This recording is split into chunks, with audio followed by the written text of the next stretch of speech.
Okay. Good afternoon from the Manila time, Philippines. We are live on stream, the screen via webinar by Zoom. And we welcome everyone, ladies and gentlemen, to this first in a series of webinar being done by the University of the Philippines, CIFAL Philippines. CIFAL Philippines is affiliated with the United Nations Institute for Training and Research. This particular webinar series will begin with migration, and particularly the succeeding ones will be doing a number of things on sustainable developments and COVID-19. But for this particular day, we have as a featured topic Chinese migration to the Philippines. It is, as we all know, still very much a migration issue. And if we define according to the International Organization for Migration, it is a movement towards one country of residence, or probably the movement or the mobility of people outside the home country of residence. In this particular topic, we are focused on what we call the Chinese in-migration to the Philippines. The in-migration is not just about the Chinese per se, because more than a year ago, the UPC-FAL Philippines did a study also and a snapshot on the Korean in-migration to the Philippines. This time, we're doing the Chinese in-migration to the Philippines. For this afternoon, I am very pleased and I'm very proud to have with us our main center of our short study snapshot, our very own person in UPC-FAL Philippines, Luke Talavera, who will talk about his migration to the Philippines, a snapshot. And we are as well very proud and pleased to be and honored to have with us two prominent reactors.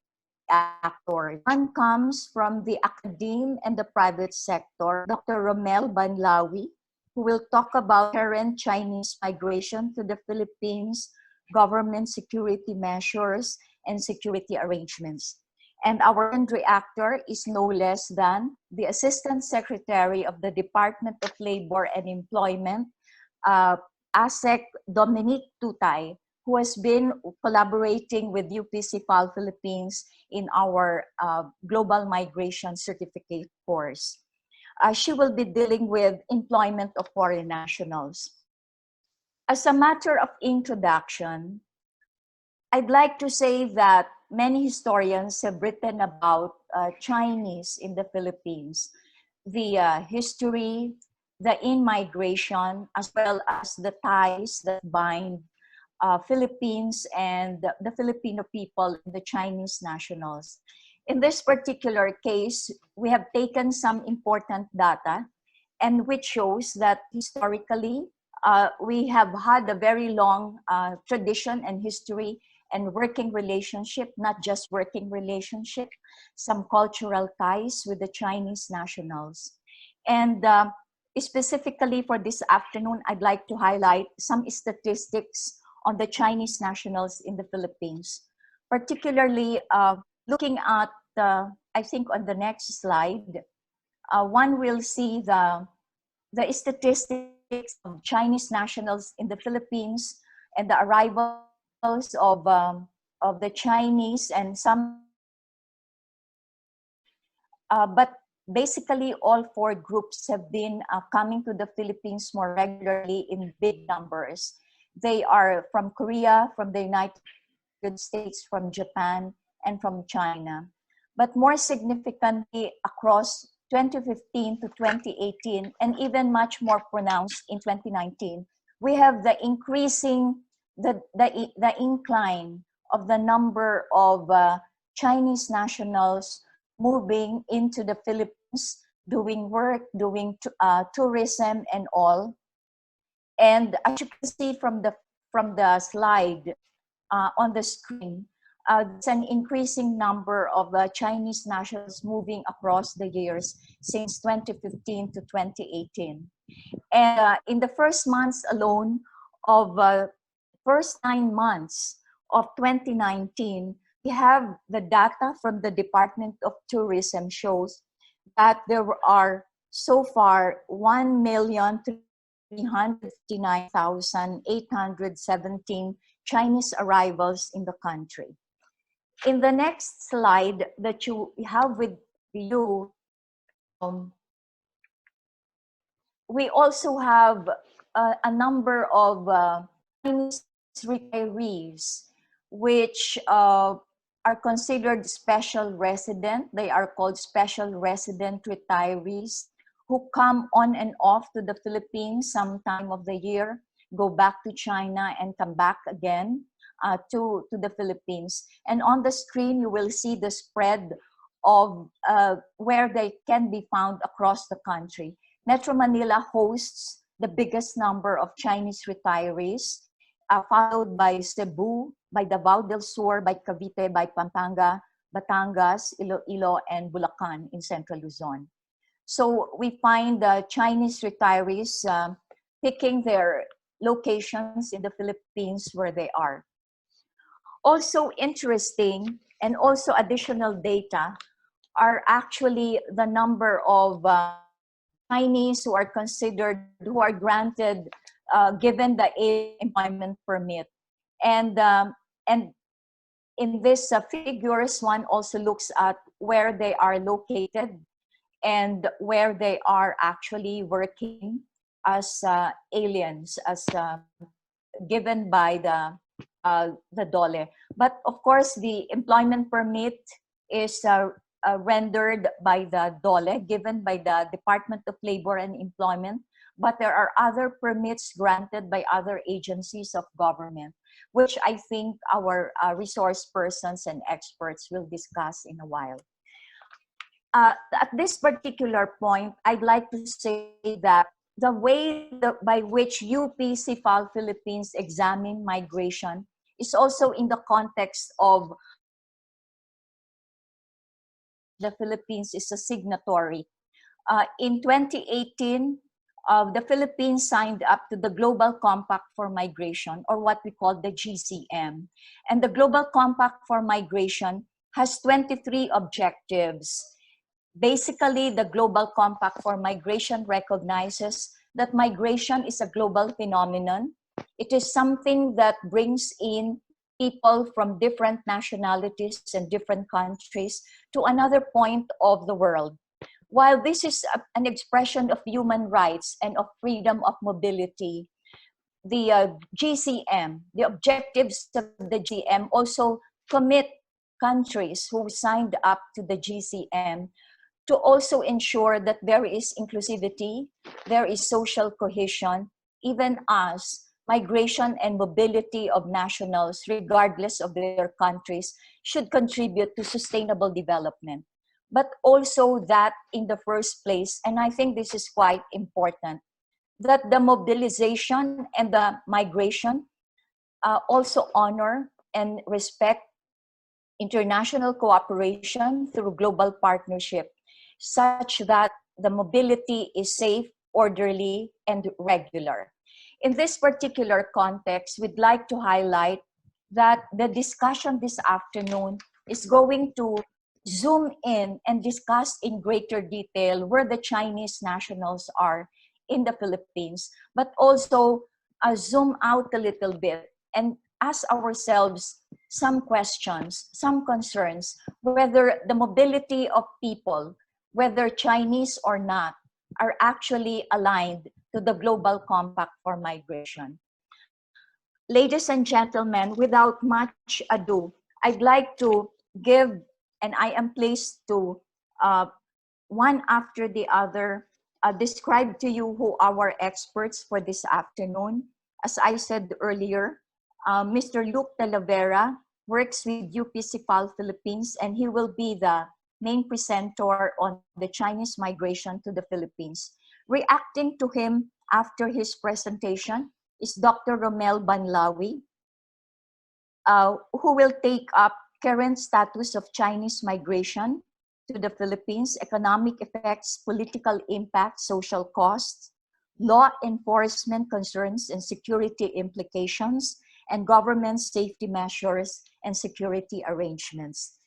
He will then be later on followed by Assistant Secretary of the Department of Labor and Employment, who will join in a while, ASEC Dominic Tutay, who will discuss employment of foreign nationals, the realm of the DOLE's role in relation to alien employment, and the measures that DOLE is taking along, working with regard to the employment of foreign nationals.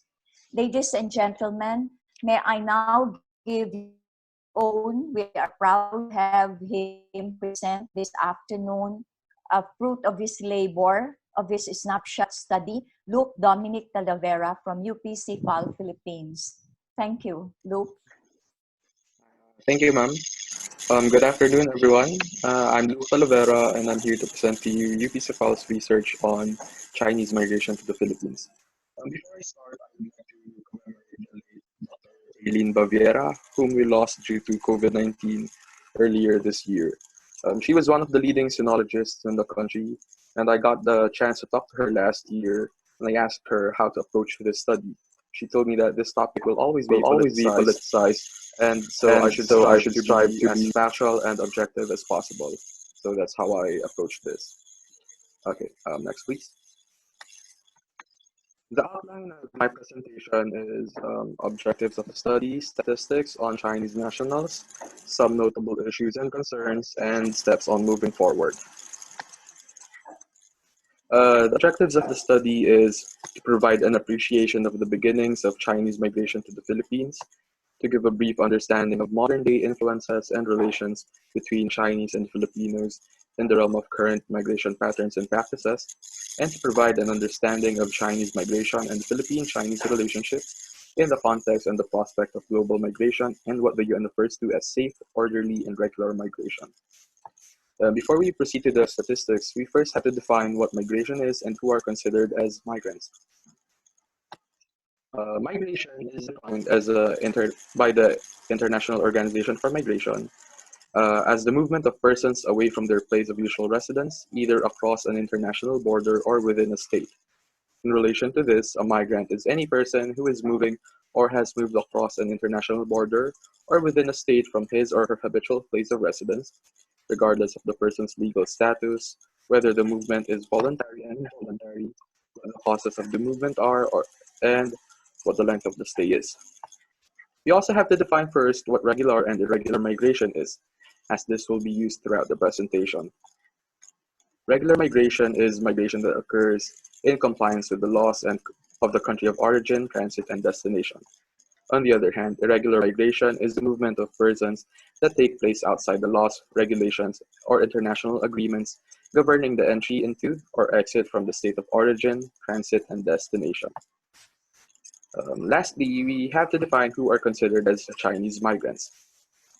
In Teresita Ang's book, Chinese in the Philippines, Problems and Perspectives, she explained the two kinds of Chinese migrants, the Jiu Chao, or the old immigrants who migrated to the Philippines before the 1970s due to famine, poverty, and political chaos in China during that time, and the Xin Chao, or those who came to the Philippines since the 1970s and up to the present. For this specific study, we will be focusing on the Xin Chao, or the new immigrants. Moving on to some statistics regarding the Chinese migrants in the country. Looking at the figure here, we can see the top foreign arrivals in the country, namely Korea, China, USA, and Japan. While Korea has maintained the top spot for foreign arrivals in the country, China has consistently been increasing since 2015, taking the number 2 spot in 2018. In fact, for the first 9 months of 2019, the number of Chinese arrivals in the country reached 1,359,000, surpassing the total number of Chinese arrivals in 2018, with 3 months left unaccounted for. It is also important to note that in 2017, the Chinese nationals were the top tourism spenders worldwide, spending around $258 billion. Next, please. From 2008 From 2008 to 2012, around 200,000 Chinese nationals have visited the Philippines annually. Since 2013, the number of Chinese arrivals has consistently increased year after year. One of the reasons for this is the diplomatic relations between China and the Philippines. During President Duterte's administration from 2016 up to the present, the total number of Chinese arrivals reached the millions. However, we could not dismiss the fact that even during former President Benigno Aquino's term from 2010 to 2016, the number of the Chinese arrivals has been steadily increasing as well, albeit in smaller figures. Next, please. Aside from the increasing number of Chinese arrivals in the country, other data supports the fact that the number of Chinese in the country is also increasing. The Special Resident Retirees Visa, or the SRRV, issued by the Philippine Retirement Authority, is granted to those who want to retire in the Philippines and make it their investment destination. From 2015 to 2018, the PRA issued around 10,811 SRRVs to Chinese retirees. The map here shows the concentration of the Chinese retirees in the Philippines. You can see here that the Chinese retirees is concentrated in Pampanga and Bulacan, two provinces of Central Luzon, in Metro Manila, in Cavite and Batangas, provinces of Calabarzon, in Cebu, and in Davao. There's also a significant number of Chinese retirees in the provinces of Abra, Isabela, and Misamis Oriental, to name a few. Shows that the concentration of the Chinese foreign direct investment. The next map shows a concentration of foreign direct investments in the Philippines. Similar to the previous map, the Chinese FDIs in the country are located in Central Luzon, in National Capital Region or Metro Manila, in Calabarzon, Central Visayas, and Davao Region. This is unsurprising because, next please. This is unsurprising because these 5 regions are the top regions in terms of gross regional domestic product. The Chinese might prefer residing and investing in urbanized regions with high economic activity. Next, please.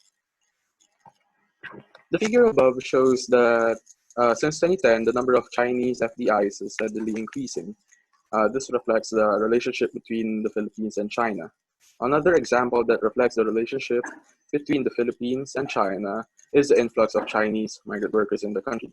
Next, please. I will just run over this quickly as this topic will be discussed by one of our speakers. One way that we can count the number of Chinese migrants in the country is through the number of alien employment permits and special work permits.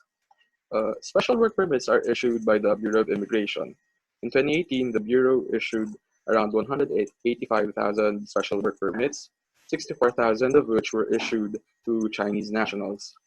On the other hand, AEPs, or Alien Employment Permits, are issued by the Department of Labor and Employment, or DOLE.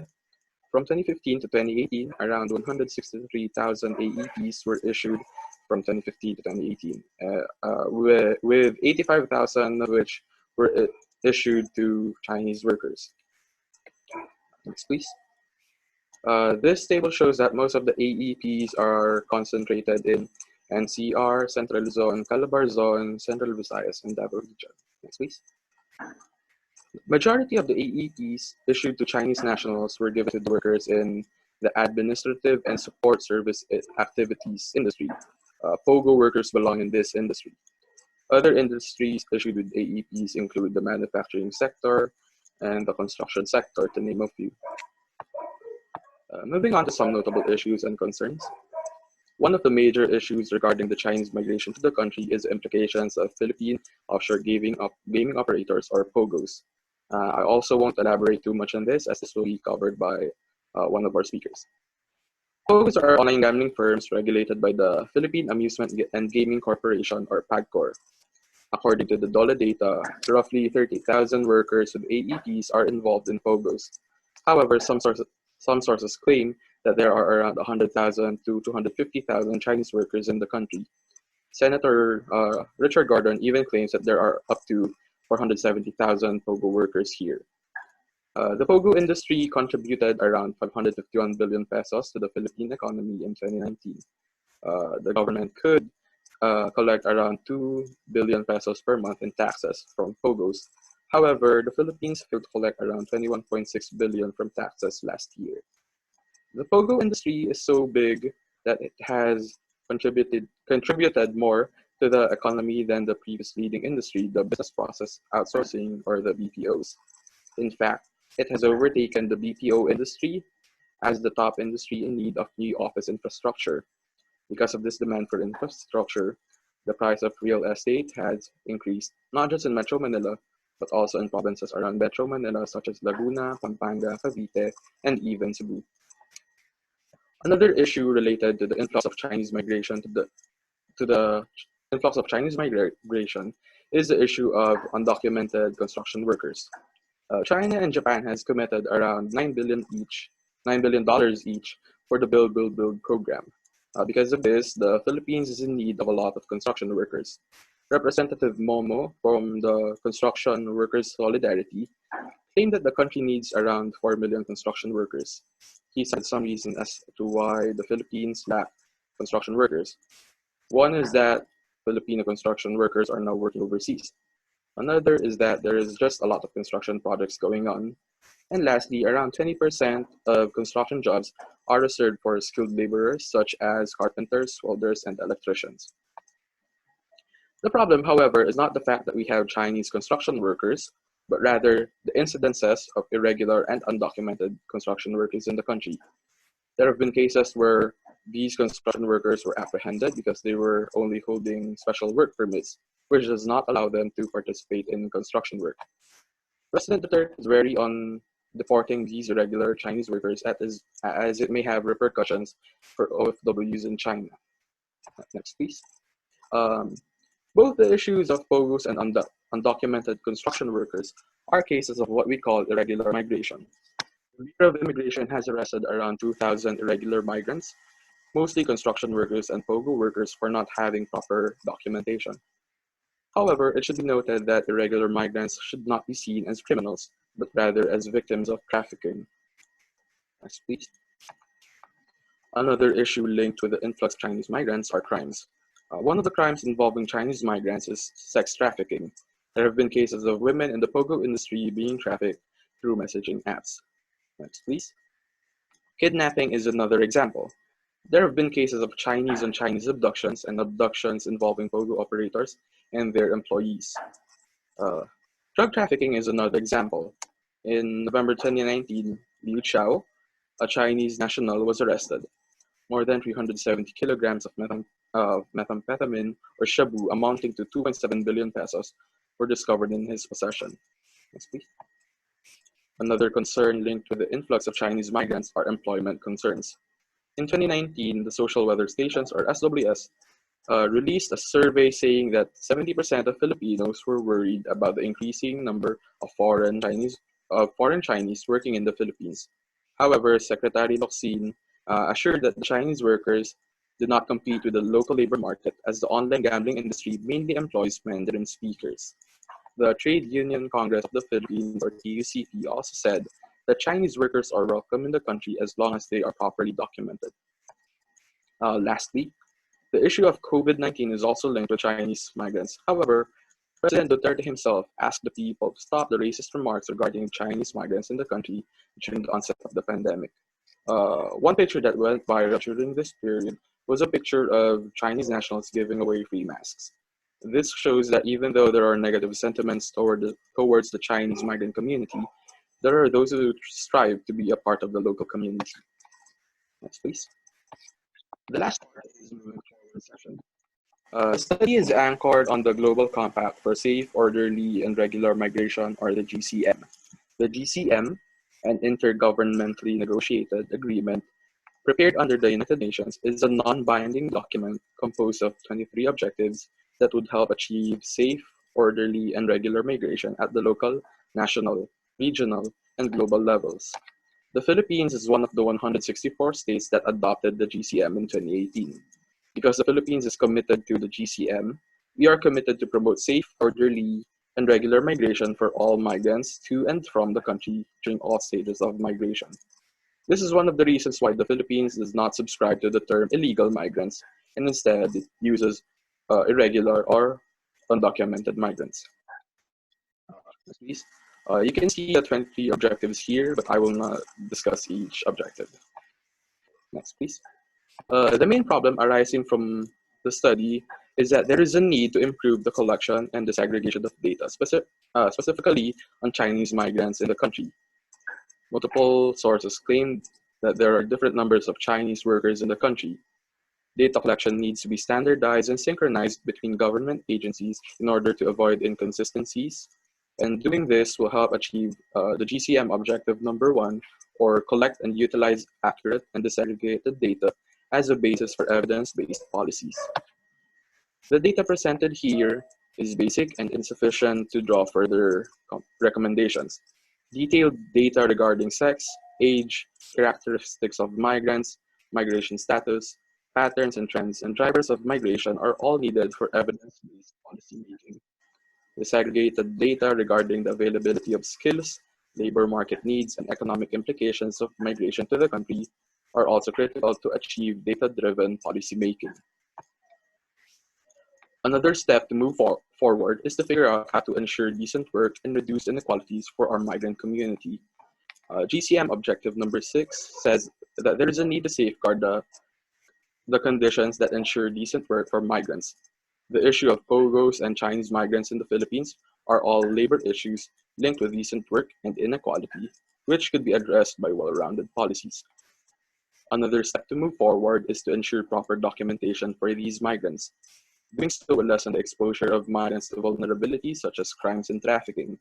Data regarding documentation is also needed for policymaking for both country of origin and country of destination. Next, please. One of the guiding principles of the GCM is the adherence to international human rights and the elimination of discrimination and intolerance against migrants. How the media presents the Chinese migrant community is critical in the formation of perception regarding the migrant community. Addressing these issues may help achieve the GCM objective number 16, empower migrants and societies to realize full inclusion and social cohesion, and objective number 17, eliminate all forms of discrimination and promote evidence-based public discourse to shape perceptions of migration. Next, please. Finally, there is a lot of room for future studies regarding Chinese migration to the country. One thing that could be studied is how to improve data gathering and disaggregation regarding the migrants that are coming to the country. We have to understand that the Philippines is no longer just a country of origin. We are also transitioning into a country of destination. We have a significant number of Korean and Chinese migrants in the country, hence there is a need for data-driven policymaking. Another topic that could be studied further is the political and economic implications of Chinese migration to the country and how law enforcement is critical to the protection of migrants. Lastly, there is also a need to study social implications of Chinese migration to the Philippines and how to achieve harmony and social cohesion between the local community and the Chinese migrant community. Next, please. To sum it up, data shows that there is a growing interest from the Chinese to come, reside, and invest in the Philippines. The influx of Chinese migrants bring with it a number of issues and concerns such as POGOs and undocumented and irregular migration. Accurate data is needed to produce policies that will protect the migrants and prevent them from experiencing vulnerabilities. And finally, there is a lot of room for future studies regarding the migration of Chinese nationals to the Philippines. Presentation. Thank you. Thank you very much for that heap of data and information, Luke. I think we will all be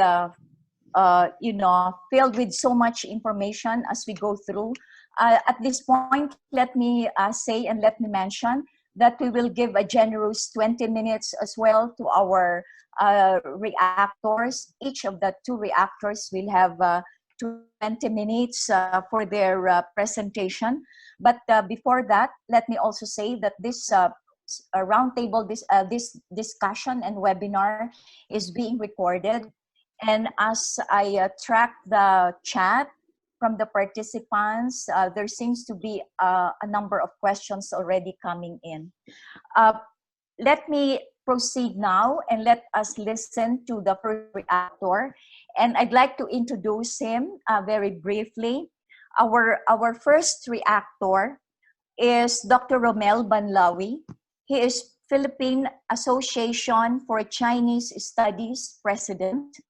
He is a member of the management board of the World Association for Chinese Studies. So you see that he's really an expert in this particular international studies. A professorial lecturer at the Department of International Studies at the Miriam College in the Philippines. He's chair of the Philippine Institute for Peace, Violence, and Terrorism Research. He earned his bachelor's degree and Master of Arts degree in political science from the University of the Philippines, Diliman, and his PhD in international relations at the Jinan University in Guangzhou, China. Ladies and gentlemen, I'd like to give you now Dr. Romel Banlawi. Dr. Banlawi. Thank you very much, Dr. Ko. Thank you very much, Sifal. And thank you very much, Luke, for a wonderful presentation. So originally, my outline will discuss 4 major points. Slide, please.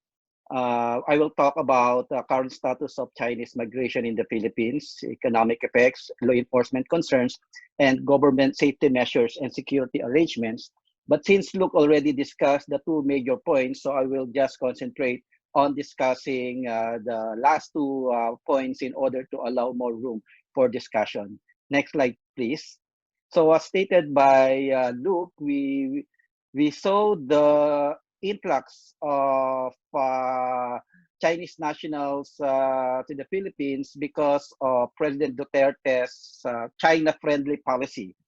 One of his policies was to also give preferential treatment to Chinese nationals visiting the Philippines by giving them what we call the visa upon arrival or visa on arrival. And this resulted in the massive entry of Chinese tourists to the Philippines. Around 5.2 million Chinese nationals visited the Philippines during the midterm in office of President Duterte from 2016 to 2019. And the highest arrival was recorded last year with more than 1.7 million. Next slide.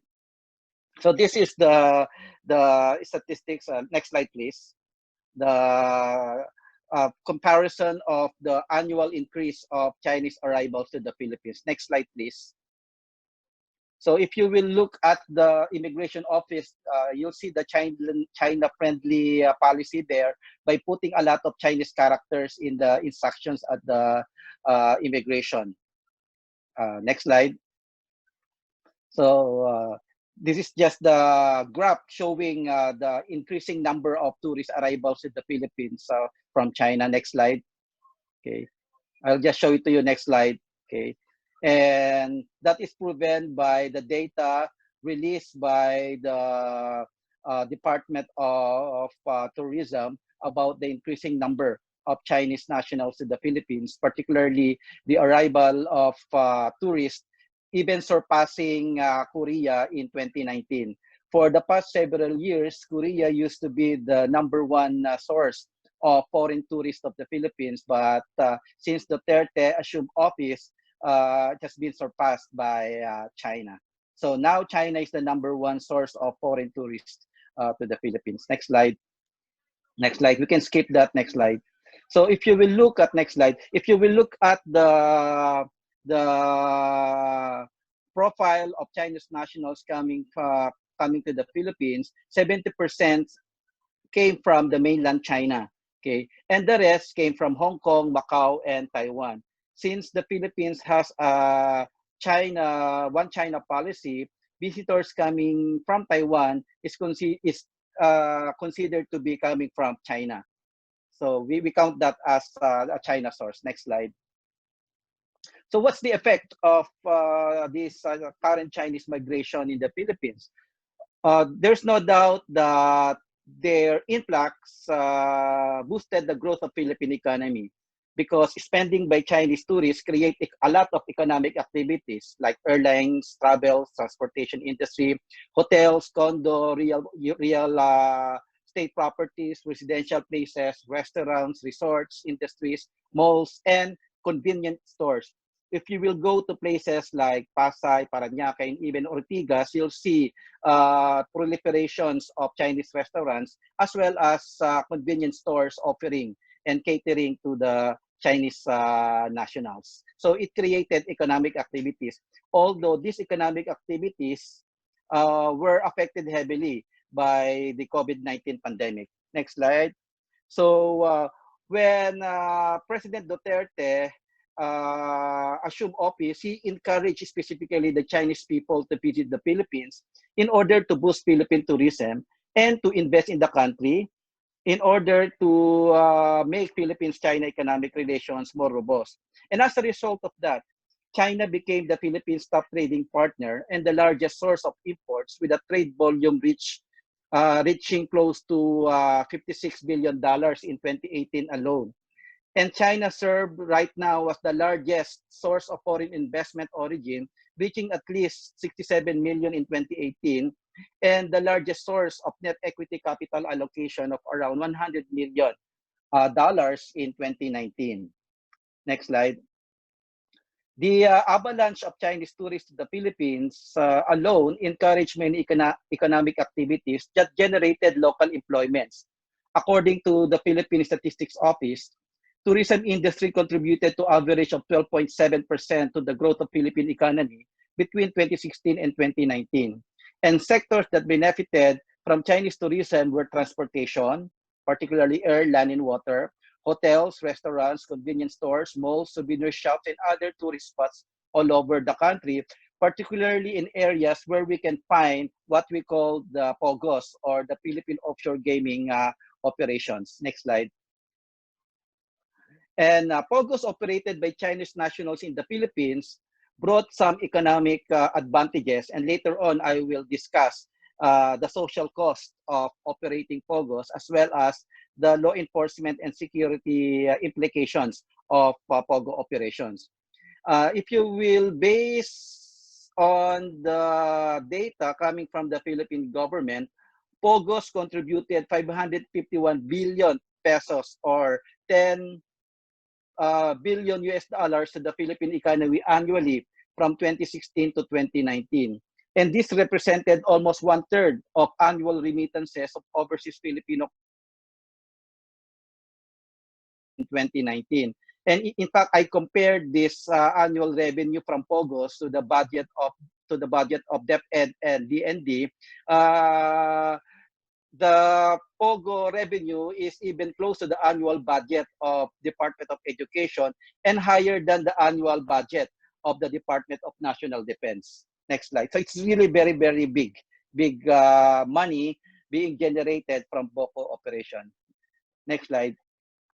The Philippine Amusement and Gaming Corporation reported that POGO generated licensing and royalty incomes to the Philippine government amounting to 14 billion in 2019, 8 billion in 2018, and 6 billion in 2017. So it's really a huge amount of money. Even the Bureau of Internal Revenue admitted that withholding taxes, especially those paying diligently their taxes to the Philippine government, okay, they collected around 24 billion in 2018. Okay. But this is a very conservative figure because of the recent discoveries that some POGO operators are not paying their taxes. And in fact, I will discuss later on that a lot of POGOs are operating illegally in the Philippines. Next slide. So while we recognize the economic advantages of Chinese migration to the Philippines, particularly the operations of POGOs, and in fact, this is my argument, the influx of Chinese nationals to the Philippines and the migration of Chinese nationals in the Philippines is in fact triggered largely by the operation of POGOs. And based on our study, 70% of Chinese tourists visiting the Philippines are not, in fact, going to the Philippines just for tourism. They are going to the Philippines to operate POGOs.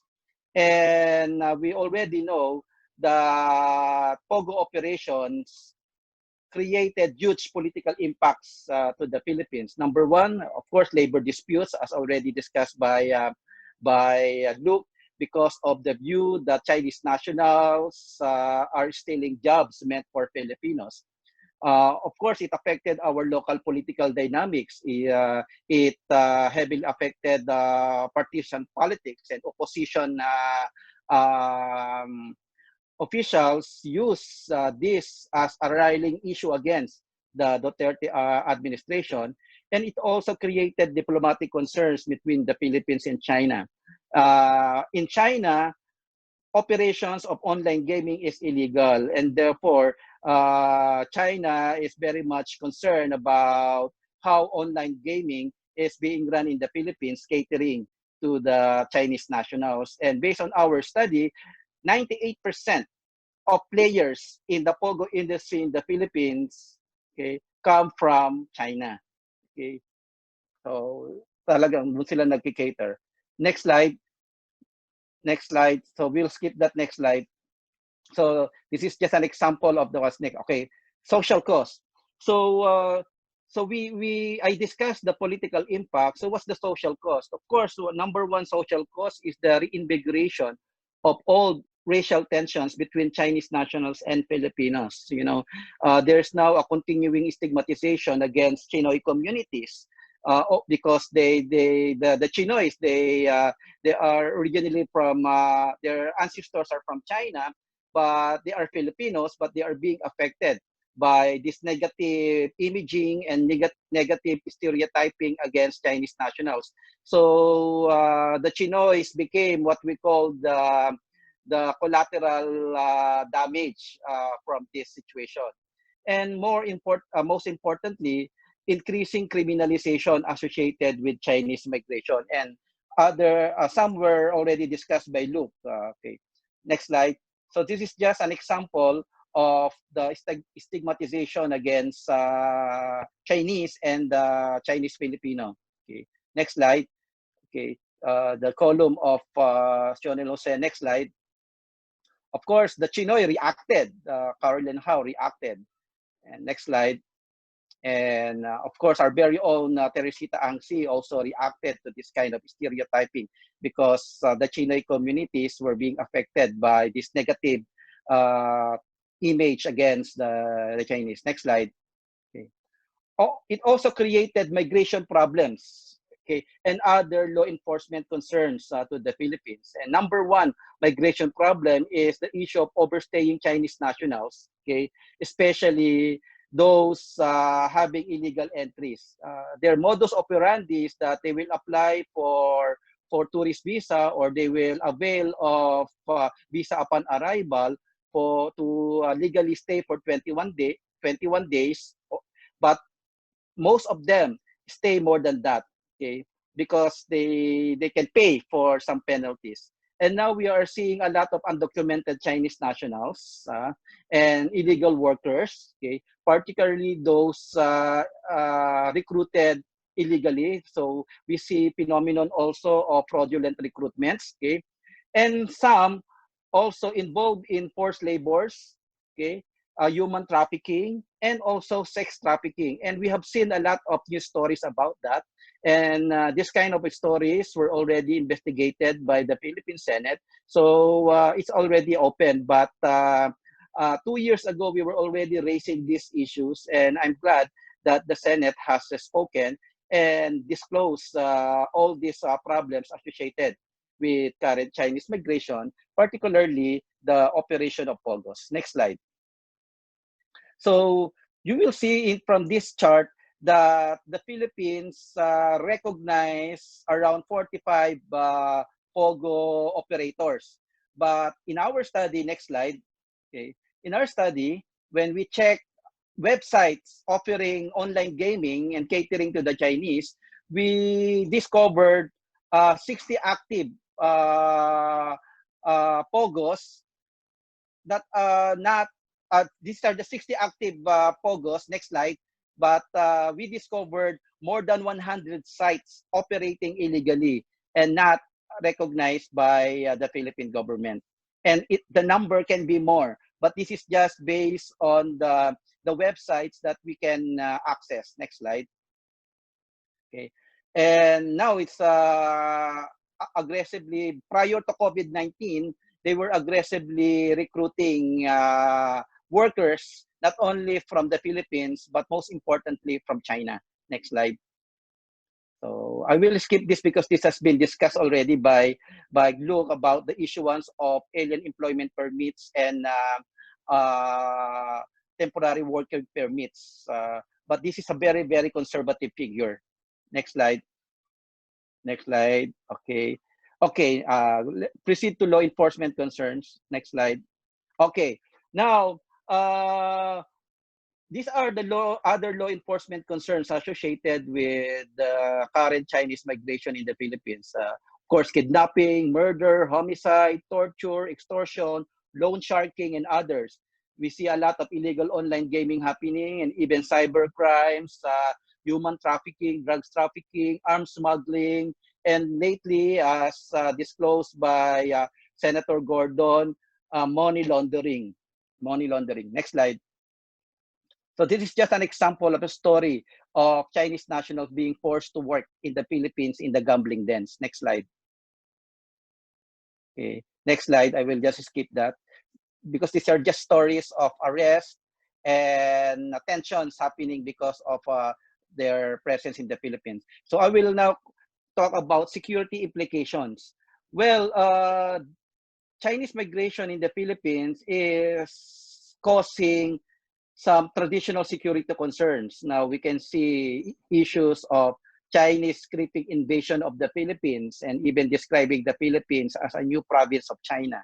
So it's a threat to our national sovereignty. Next slide. Okay. Especially the disclosure of the Department of National Defense and the National Security Councils that they are concerned about some Chinese nationals doing espionage in the Philippines, doing spy work. And they consider that as a threat to our national sovereignty. Next slide. But aside from traditional security concerns, we also identified a lot of non-traditional security concerns like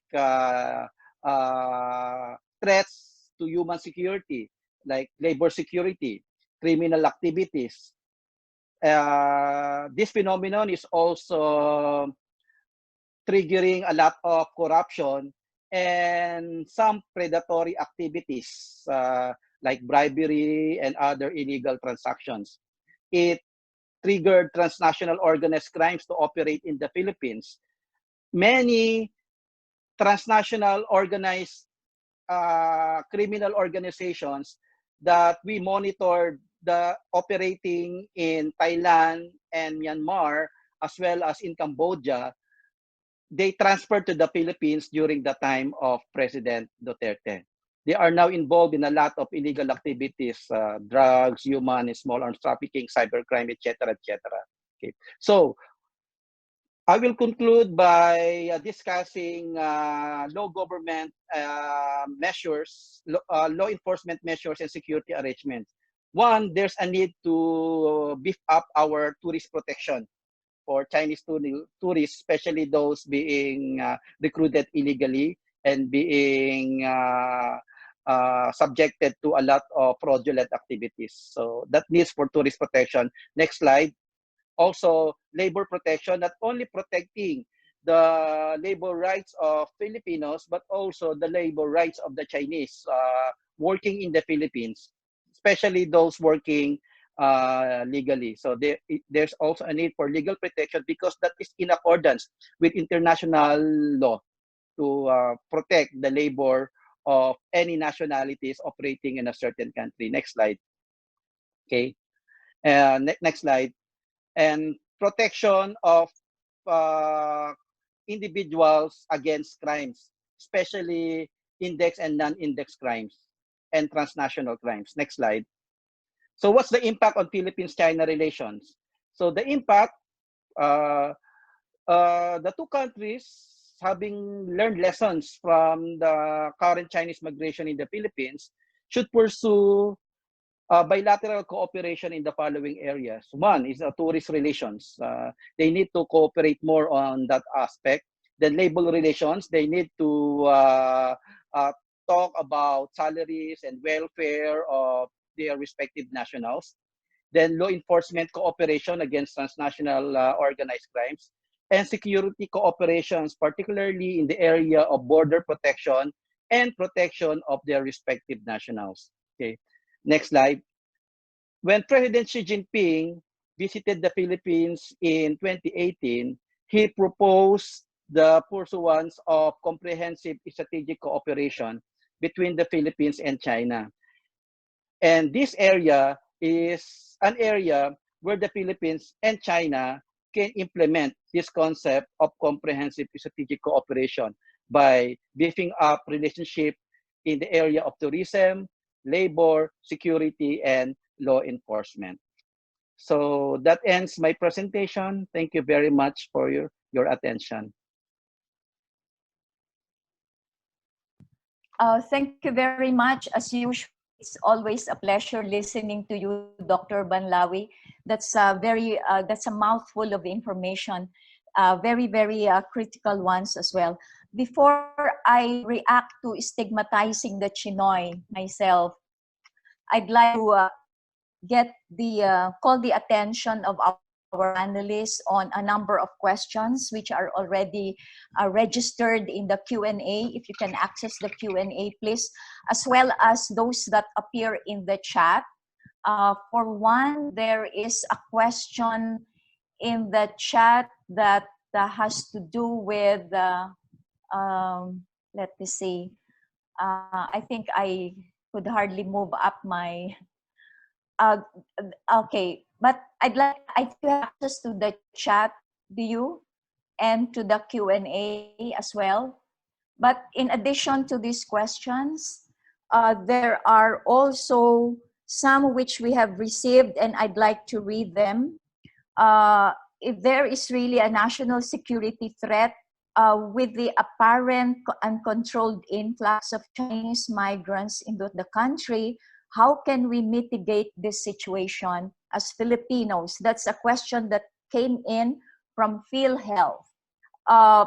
Should there be, let me see, with the influx of documented and undocumented Chinese migrants working or residing in the country in the context of human rights, should we now pass legislations that would require them to secure social security and social protection along with other non-Filipinos?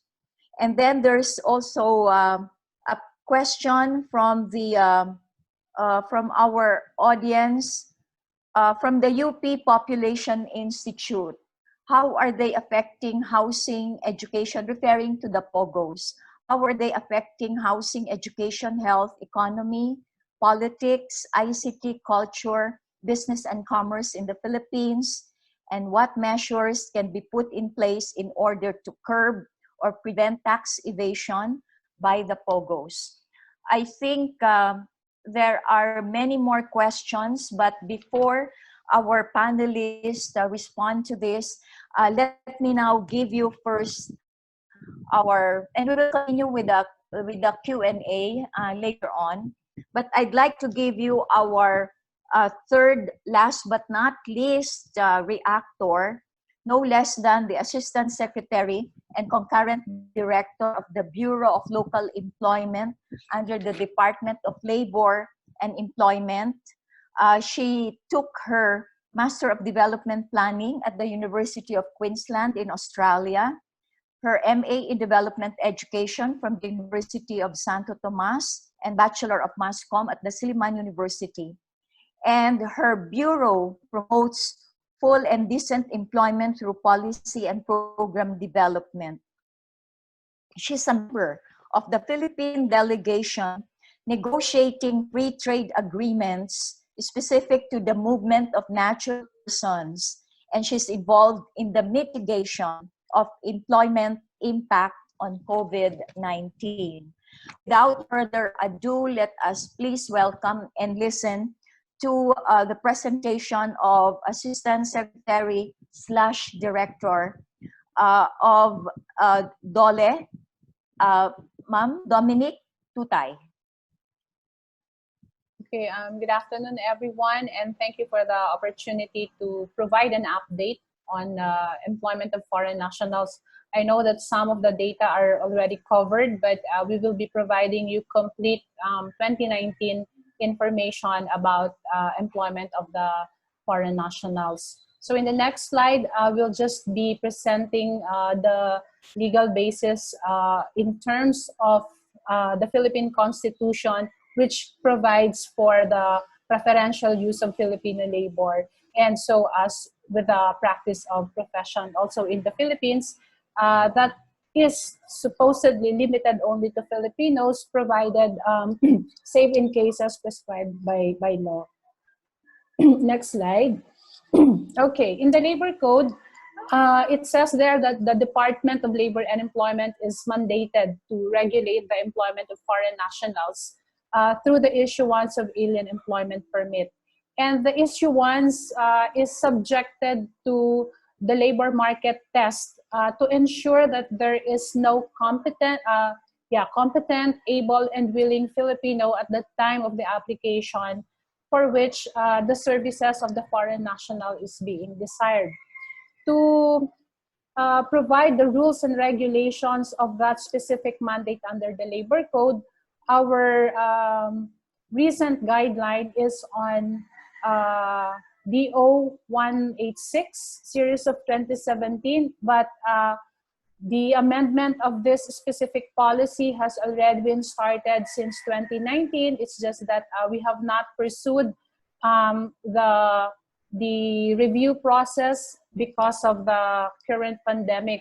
But in DO 186 series of 2017, it says there that all foreign nationals intending to engage in gainful employment here in the Philippines shall apply for alien employment permit. And when we say gainful employment, we refer to the following: that first, there's employer-employee relationship that's being established between the Philippine-based company and that of the foreign national.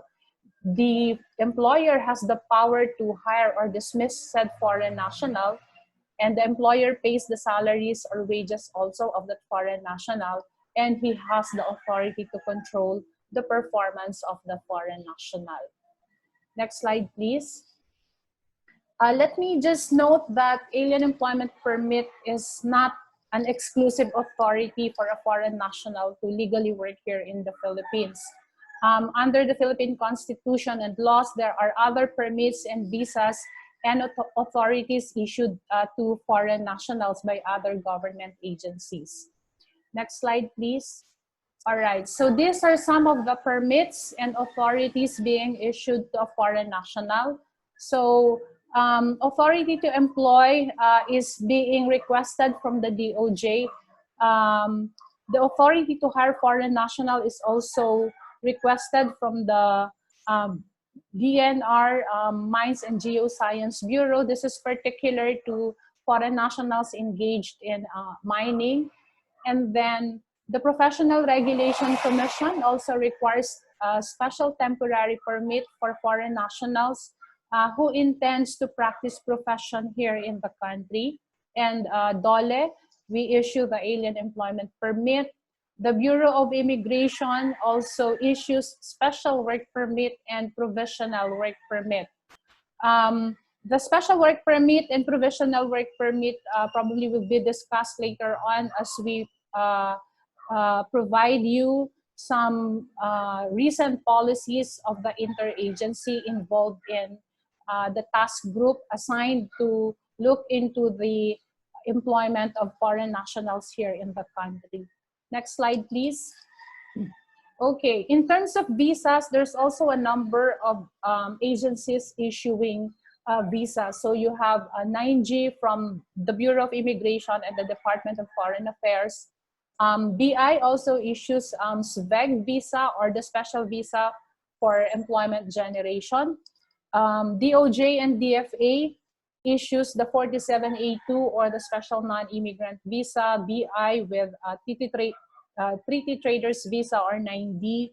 The PRA for the special resident retirees visa. The BOI for the special investors resident visa. And our eco zones also issue different working visas. So you have a number of ecozones here in the country. Next slide, please. So this is the process flow in terms of the hiring and monitoring of foreign nationals. Well, there are two options for the foreign national to be engaged and secure alien employment permit. In this instance, the foreign nationals enters into a contract with a Philippine-based employer, and depending on the type of the foreign national or the work that he does, or the type of sector or industry where he or she will be engaged in, they will secure authority to employ alien or authority to hire foreign nationals, either from the DOJ or from the DANR. And if that foreign national will practice profession based on the contract he signs, he or she will secure the special temporary permit to practice profession from the Professional Regulation Commission. And then after seeking all those authorities and other special permits, now is the time that they will apply for alien employment permit at the Department of Labor and Employment. It's not physically that the foreign national will apply for AEP. It could be a representative of the company. It could be an agent authorized by the company to apply for AEP on their behalf. And then once the alien employment permit is issued, the foreign national goes to the Bureau of Immigration to change the visa from 9A, or the visitor's visa, to a working visa, which is 9G. In other cases where foreign national wants, the intention is really to work here in the Philippines, he or she can get a working visa abroad, or from our office, the DFA offices, or the Philippine Embassy or Consulate abroad, prior to coming here into the country. Note that in the application for AEP, there's an asterisk there. Before we issue the foreign national with an AEP, we have to do some labor market test. And when we say labor market test, we publish the application of the foreign national.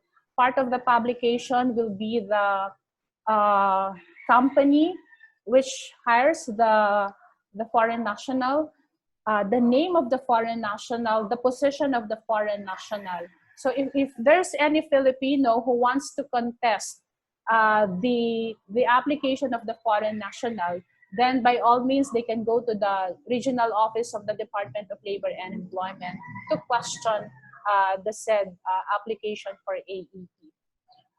Recently, there have been policy issuances which allows us to have a data sharing with other government agencies involved in the issuance of permits and authorities. And you would see there that the BIR, the immigration, and also even the PAGCOR will report to the DOLE the permits, the authorities that they have issued to foreign national.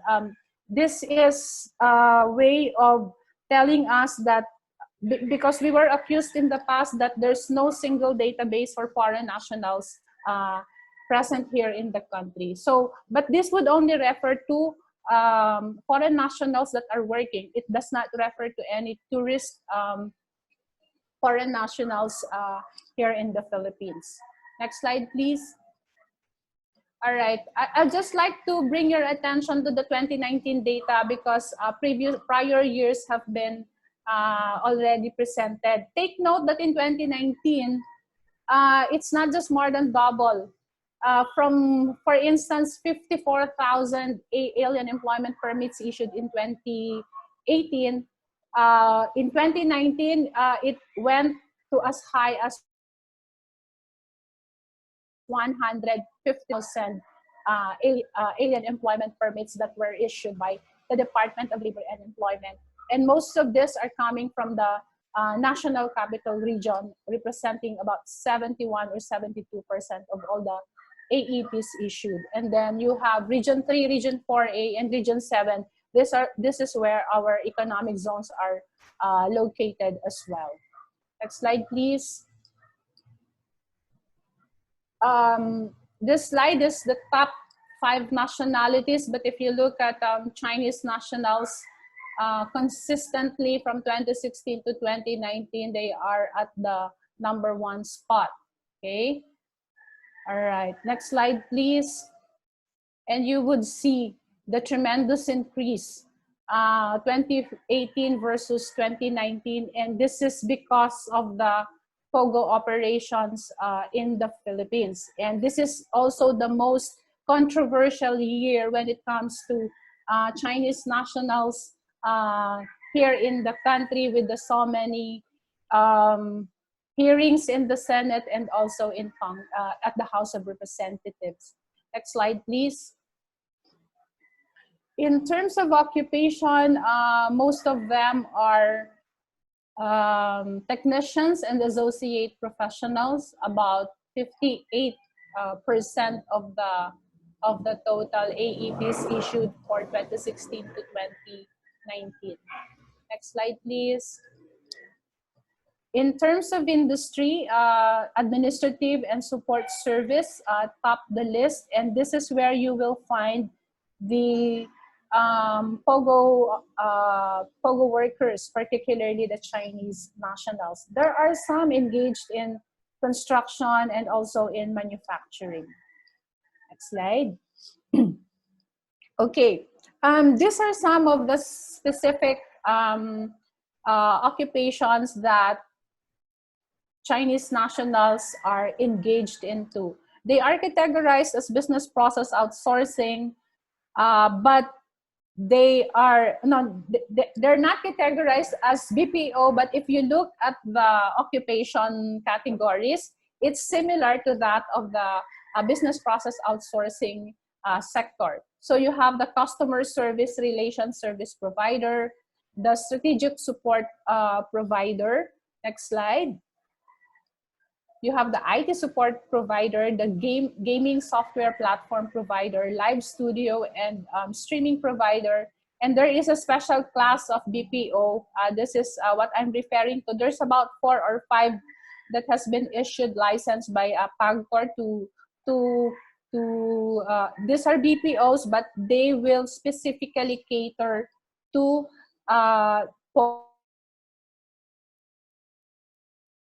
next slide. I'd like to run through the various policy instruments that has been issued by reason of the rise of Chinese nationals in the country, particularly in the POGO industry. So there's a DOLA-DOJ, BIR, and BI guidelines in terms of the work and employment permits for foreign nationals, and it took effect July of 2019. The next policy instrument in the next slide, you also have a joint memorandum circular which governs the foreign nationals intending to work here in the Philippines. We have expanded this to include the DENR, the PRC, and then we also have with us the National Security Council. It was the president who said in the cabinet meeting that the National Security Council should be part of this interagency JMC, specifically for security purposes. And so we exchange also data with the National Security Council, and if they want to vet a foreign national, then they get information from us as well. Next slide, please. All right. We also issued Department Order number 205 in 2019, and this is specific to the issuance of a certificate of no objection on the application of work-related permits. So apart from the labor market test that we conduct, there is also a requirement for certificate of no objection. And the certificate of no objection could come from any parties within the locality where the application for AEP is lodged. I think I have my final slide. In this ECQ and in this quarantine period, where the IATF has approved the opening of the resumption of business of the BPOs, and therefore we have issued this advisory, which requires a submission of a copy of the recent PAGCOR authorization to operate as proof that the POGO establishment who will resume operation is indeed authorized by PAGCOR.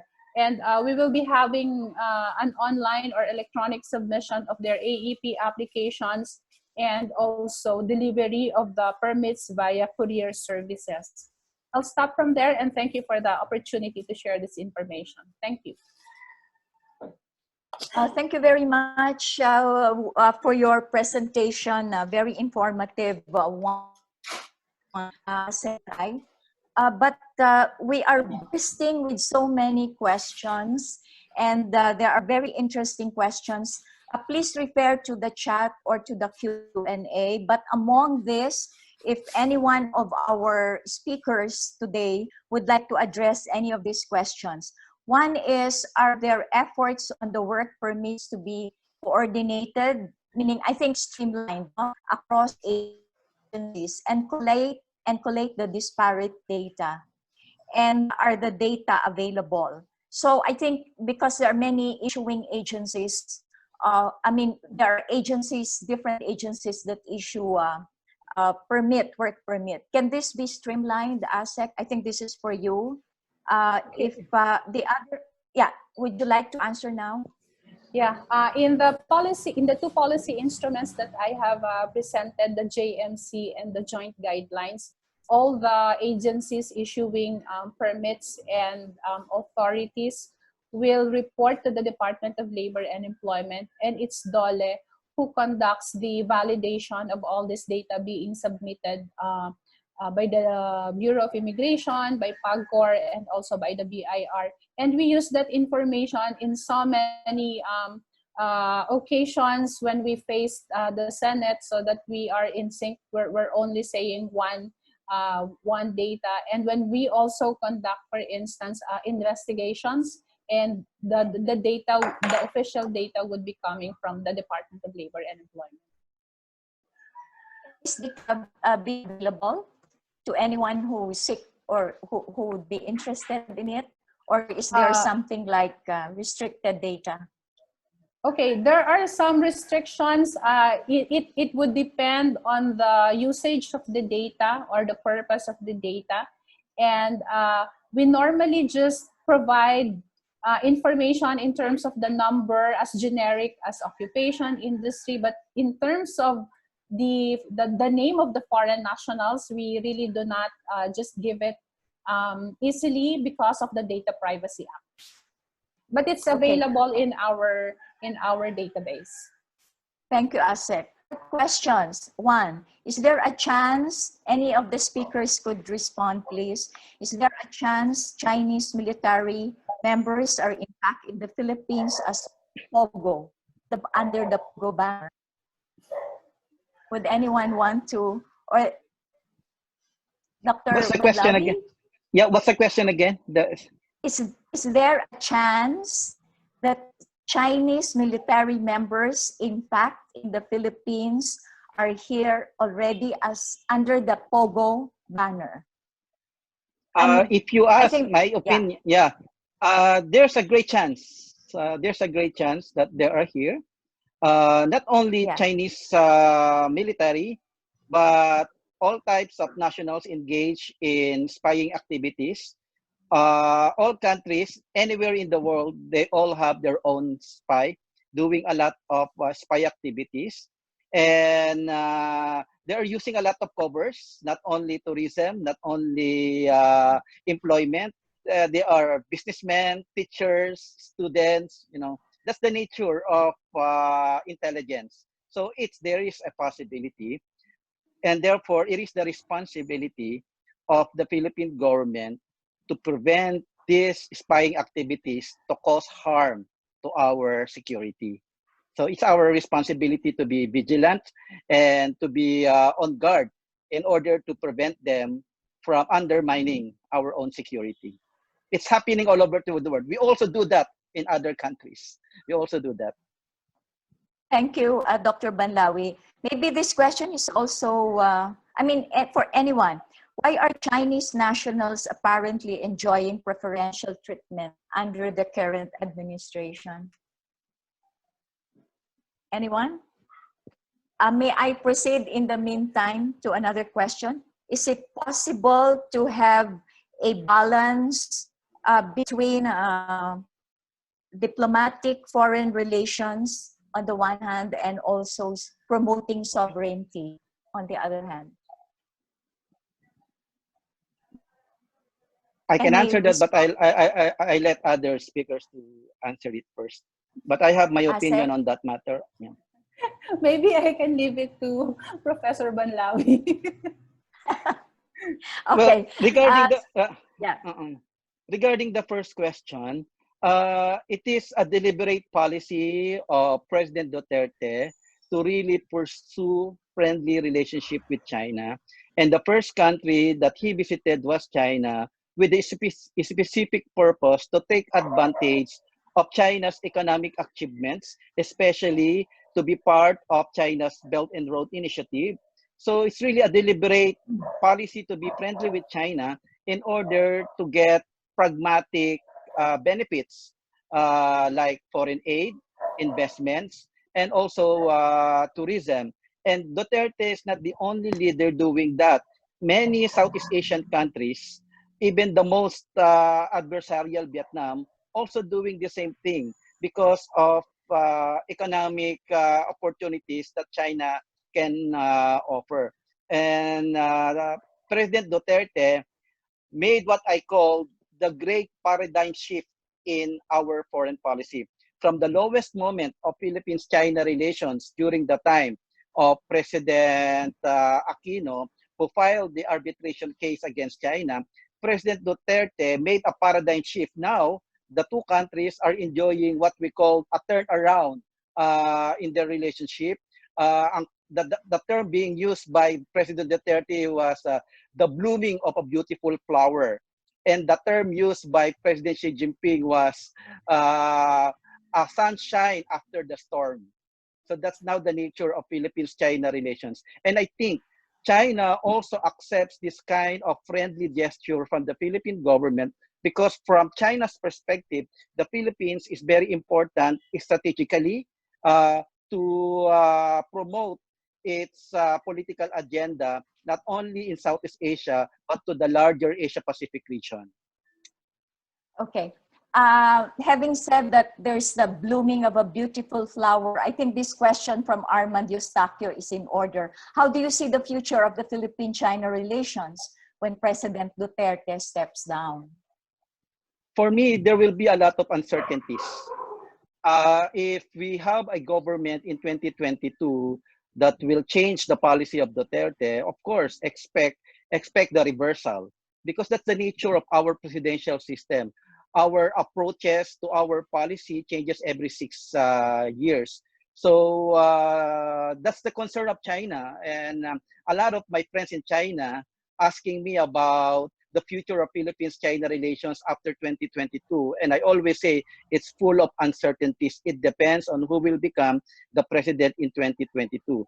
If the president in 2022 will maintain this China-friendly policy, then well and good for China. But if not, then China has to prepare. Because even the United States also patching up its relationship with the Philippines because the United States will not allow the Philippines to be put under the control of China. It is running against its strategic interest in the region. So it's full of uncertainties in 2022. Any response or any comment, or maybe Luke? I'd like to add on that. I think that the number of Chinese will continue to increase regardless of who will become the new president. Given the data that I showed earlier, even during President Aquino's term, the number of Chinese arrivals has consistently been increasing. So I think, given the data, it will continue to grow. But again, there's a lot of uncertainties, like Dr. Banlawi said. Thank you, Luke. Asek Tutay, would you want to add anything?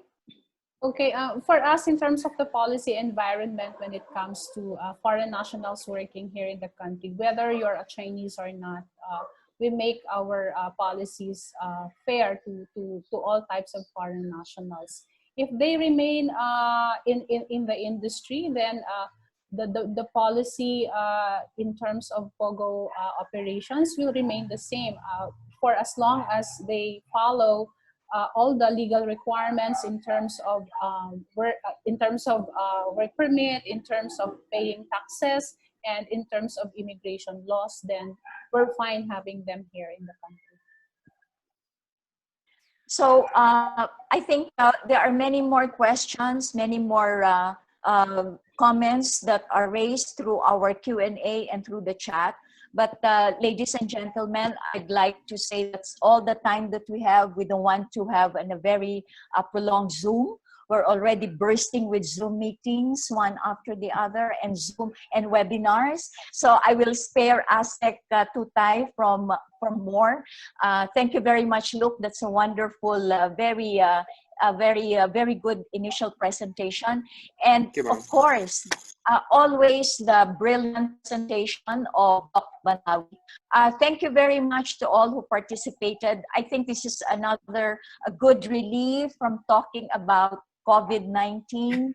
And while we are still at COVID-19, there's a break from us to talk about POGO and global migration and the Chinese migration, and be worried again on what lies ahead, what could be the future of the Philippines in terms of the threats of this migration thing. But let me thank once more our very revered speakers and guests today. Dr. Romel Banlawi, thank you very much. That's wonderful for you to Our pleasure. share with Our pleasure. everyone. And of course, Asek Tutay, our Suki in the certificate course on global migration. I hope you will keep it up. And look, it looks like you will have to work harder seeing all the issues, the many dimensions of Chinese migration. And so thank you to everyone, to the staff of CFAL Philippines who have been working very hard on this together. Our audience, how many did we reach? I think we reached more than 100 for this forum. And it needs a segue to another topic on migration. So thank you very much once again. Have a good day and keep well and be safe from COVID. Bye. Thank you very much. So much. Thank you so much and stay safe. Congratulations, Luke. Thank you. Congratulations, Sipal. Thank you, Luke. Thank you, Sifal. Thank you, everyone, and the audience also. Bye.